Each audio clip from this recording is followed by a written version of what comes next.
नमस्कार। करवा चौथ यानी करक चतुर्थी आ रही है।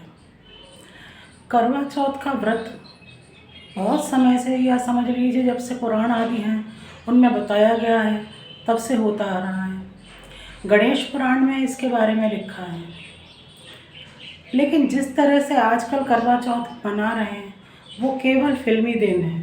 फिल्म वाली भी दुनिया है, उन्हें फिल्म बनानी है, प्रचार प्रसार करना है, उस तरीके से हो रहा है। तो सबसे पहले ये जानिए कि करवा चौथ है क्या। ये गणेश चतुर्थी है, जो हमारी साल की 24 चतुर्थियाँ होती हैं उनमें से एक है। श्री गणेश चतुर्थी जो मुख्य होती है, अगस्त में आती है, उसी तरीके का ये व्रत होना चाहिए। जैसे संकष्टी चतुर्थी होती है यानी सकट, उसी तरीके से ये करक चतुर्थी होती है, यानी करक यानी करवे से जल देते हैं। और इसके अलावा इस व्रत में कुछ विशेष करने को नहीं बताया है। आजकल महिलाएं क्या है, सुबह उठेंगी अपने सरगई कर लेती हैं। सरगई क्या होता है? नहाने से पहले खा के सो जाना। ये हमारे यहाँ नहीं है, ये फिल्मों की देन है। हमारे सनातन धर्म में नहा धो करके, स्नान करके पूजा पाठ करना है। उसके बाद में अगर आप रह सकते हैं तो निर्जल रहिए, नहीं रह सकते हैं तो जल के साथ रहिए। वो भी नहीं रह सकते आप तो फल ले लीजिए, दूध ले लीजिए, नारियल पानी ले लीजिए, ऐसी कोई मना नहीं है। अगर आपका शरीर स्वस्थ नहीं है तो आप व्रत ना भी करके पूजा कर सकते हैं। लेकिन ये नहीं है कि सुबह उठ के सरगई कर ली। सरगई क्या होता है? ये हमारे धर्म में नहीं है। सनातन धर्म में नहा धोकर पूजा पाठ सब करके तभी कुछ लेना चाहिए, और वो भी नियम के साथ। सारे दिन नहीं खाना चाहिए व्रत के नाम पर।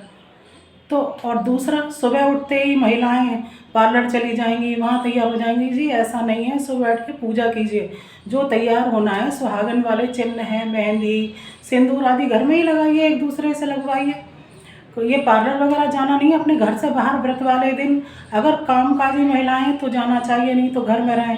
क्योंकि बाहर रहेंगी, आपके मुंह से दूसरों की बुलाई भलाई 10 तरह के शब्द निकलेंगे, जो कि हमें व्रत में नहीं बोलने चाहिए, उपवास में नहीं बोलने चाहिए।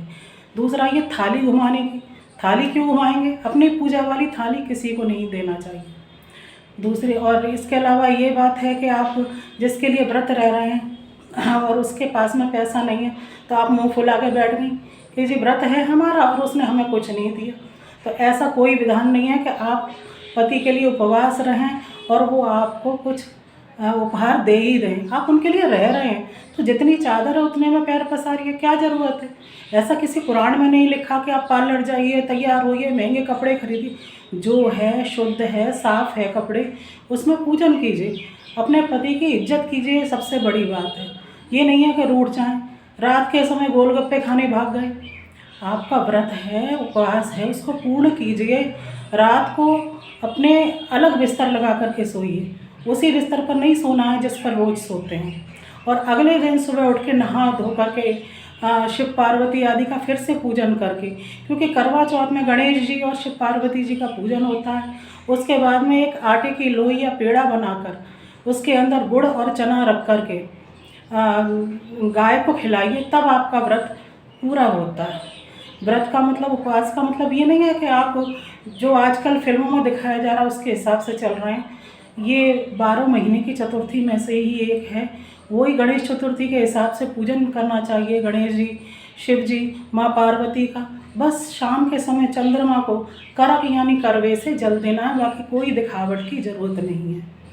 अब कुछ लोग कहते हैं कि क्या करवा चौथ व्रत करने से उम्र बढ़ती है? तो देखिए, ईश्वर ने जितनी सांस लिख दी उससे ज़्यादा तो कुछ नहीं होता, उतनी ही आयु है। लेकिन हाँ, इतना है कि अकाल मृत्यु से बच जाते हैं, जैसे एक्सीडेंट आदि में नहीं मरेंगे, जिससे कि आपका शरीर मर गया लेकिन आपकी आत्मा वहीं की वहीं है, ना इस लोक की ना उस लोक की, पिशाच बनकर भटकते रहेंगे। ये नहीं होता है व्रतोपास से, लेकिन आयु नहीं बढ़ती, लेकिन आपके पति के जीवन को बचा सकती है।